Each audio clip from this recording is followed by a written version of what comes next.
താനു പറഞ്ഞ പോലെ ഇന്ന് അവളുടെ ചോറ് കേട്ടോ. 6-ാം മാസത്തിൽ നമ്മൾ ഗുരുവായൂർ പോയി ചോറ് കൊടുത്തതാണ്. വീടിൻ്റെ അടുത്തുള്ള അമ്പലത്തിൽ നേർന്നിട്ട് കുറച്ചായി. പല കാരണങ്ങൾ കൊണ്ടും അത് നടന്നില്ല. അപ്പോൾ ഇന്ന് അത് ചെയ്യാമെന്ന് വിചാരിച്ചു.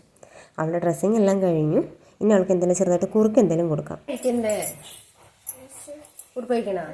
എന്തിനാണ് മമ്മ കഴിക്കണ? കുഴപ്പമില്ല, മമ്മ ആവില്ല. കുറുക്ക് കഴിക്കാൻ വേണ്ടി ഇട്ട ഡ്രസ്സ് ഫുള്ള് അഴിച്ചു കേട്ടോ. ആ മാല അടക്കം അഴിച്ചു. അവൾക്ക് ഫുഡ് കൊടുത്തിട്ട് ഞാൻ റെഡിയാവാൻ പോയിട്ടോ. അപ്പോൾ അവൾ കുറച്ച് കഴിക്കുന്നത് കഴിച്ചോട്ടെ എന്ന് വിചാരിച്ചിട്ട് ഞാൻ റെഡിയാവാൻ പോയി. ഒന്നും കഴിച്ചില്ല, ഫുള്ള് കളിയായിരുന്നു. പിന്നെ നിവർത്തില്ല എന്ന് കണ്ടപ്പോൾ ഞാൻ വന്ന് കുറച്ച് കൊടുത്തു നോക്കി. പക്ഷെ അതും കഴിച്ചില്ല, വേണ്ടാന്ന് പറഞ്ഞു. മുഴുവൻ കഴിച്ചാ?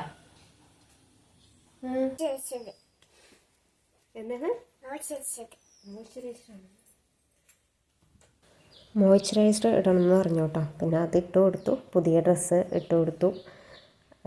പിന്നെ പൂവ് എല്ലാം വെച്ചു. നമ്മൾ അത്യാവശ്യം ലേറ്റായി. അപ്പം ഞങ്ങൾ വേഗം ഇറങ്ങി കേട്ടോ. എങ്ങനെ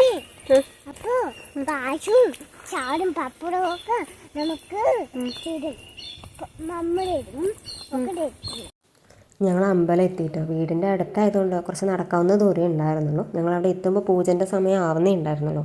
പിന്നെ കുറച്ച് നേരം വെയിറ്റ് ചെയ്ത് പൂജ കഴിഞ്ഞിട്ടാണ് ചോറൂണിനുള്ള സമയം തന്നിരുന്നത്. പിന്നെ ഞങ്ങൾ ഇരുന്നപ്പോഴാണ് ആലോചിച്ചത് കുറുമുണ്ട് എടുക്കാൻ മറന്നുപോയി.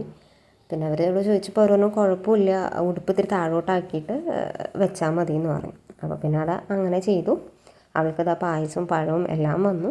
അതിലൊരു 3 കുരുമുളക് ഉണ്ടായിരുന്നു, അത് എന്നോട് കഴിക്കാൻ പറഞ്ഞു. അവൾക്ക് പഴം വേണം എന്ന് പറഞ്ഞിട്ട് അവിടെ വാശിയായിരുന്നു. അപ്പം ഞാൻ കൈ രണ്ടും കൂട്ടിപ്പിടിച്ച് വെച്ചു. ഫുഡ് കൊടുക്കുന്ന സമയത്ത് അവളുടെ സ്വഭാവം കാണിച്ചു. അവളൊരു വസ്തു കഴിച്ചില്ല. പിന്നെ ഇങ്ങനെയൊക്കെ പിടിച്ചു നിർത്തി 3 വായി ഞാൻ കൊടുപ്പിച്ചു. നിവർത്തിയില്ലല്ലോ.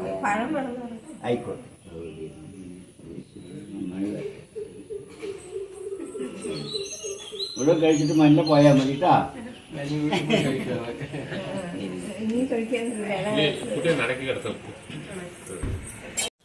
നടക്കി കിടത്തിയ കുട്ടിയായിട്ടാ കിടന്ന് ഓടുന്നത്. അവളെ നടക്കി എടുത്തിട്ട് ഞാൻ ഒന്ന് കൈ കഴുകാൻ പോയതാണ്. അപ്പോഴേക്കും അവൾ ഫുൾ ഓട്ടമായിരുന്നു അമ്പലത്തിന് ചുറ്റും.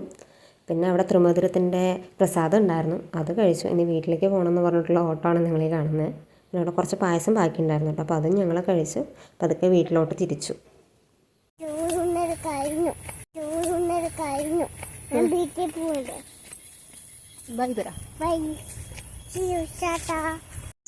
ഞങ്ങൾ ചോറൂണ് കഴിഞ്ഞ് ഇറങ്ങി കേട്ടോ.